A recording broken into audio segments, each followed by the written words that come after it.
بسم اللہ الرحمن الرحیم نحمدہ ونصلی علی رسولہ الکریم۔ محترم سامعین، امید ہے کہ آپ خیریت سے ہوں گے۔ ہماری دعا ہے کہ اللہ تعالیٰ آپ کو خوش و خرم رکھے، دنیا میں بھی عزت راحت چین والی زندگی نصیب فرمائے اور آخرت کے اندر بھی ہمیشہ ہمیشہ کے لیے کامیابیاں نصیب فرمائے، اپنی رضا عطا فرمائے۔ ہم سب کو جو ہے اللہ تعالیٰ اپنی محبت اور پیارے حبیب حضرت محمد صلی اللہ علیہ وسلم کی محبت نصیب فرمائے۔ محترم سامعین، آج کی دعا اور آج کے جو وظیفہ آپ سے شیئر کرنے لگے ہیں، وہ وظیفہ اور دعا بہت پیاری دعا ہے۔ فرمایا کہ کسی محفل کے اندر آدمی بیٹھتا ہے، دینی محفل ہو یا گھریلو محفل ہو، فرمایا اس محفل کے ختم ہوتے ہی اگر آدمی وہ دعا پڑھ لے، فرمایا اس محفل اور اس مجلس کا کفارہ ہو جاتا ہے۔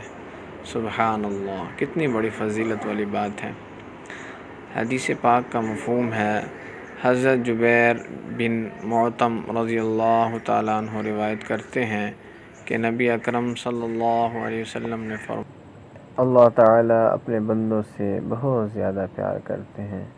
اللہ تعالیٰ ہمیں بھی قدردانی نصیب کرے۔ جو شخص کسی ذکر کی مجلس کے اختتام پر یہ دعا پڑھے، سبحان اللہ و بحمدہ، سبحانک اللہم و بحمدک، اشہد ان لا الہ الا انت، استغفرک و اتوب الیک، سبحان اللہ و بحمدہ، سبحانک اللہم و بحمدک، اشہد ان لا الہ الا انت، استغفرک و اتوب الیک، سبحان اللہ و بحمدہ، سبحانک اللہم و بحمدک، اشہد ان لا الہ الا انت، استغفرک و اتوب الیک۔ تو یہ دعا مہر کی طرح بن جائے گی، اور جو اس دعا کو کسی فضول مجلس کے آخر میں پڑھ لے تو اس کے لیے کفارہ بن جائے گی۔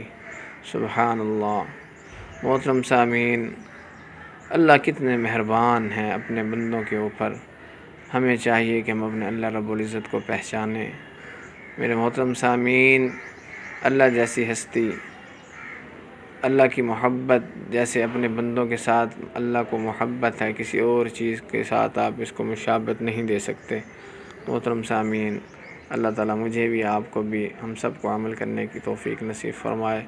ہمارے چینل کو ضرور سبسکرائب کریں تاکہ ہر آنے والی دعا اور وظیفہ آپ کو ملتا رہے، ہمارے لیے بھی ذخیرہ آخرت بنتا رہے اور آپ کے لیے بھی۔ جزاک اللہ و احسن الجزا۔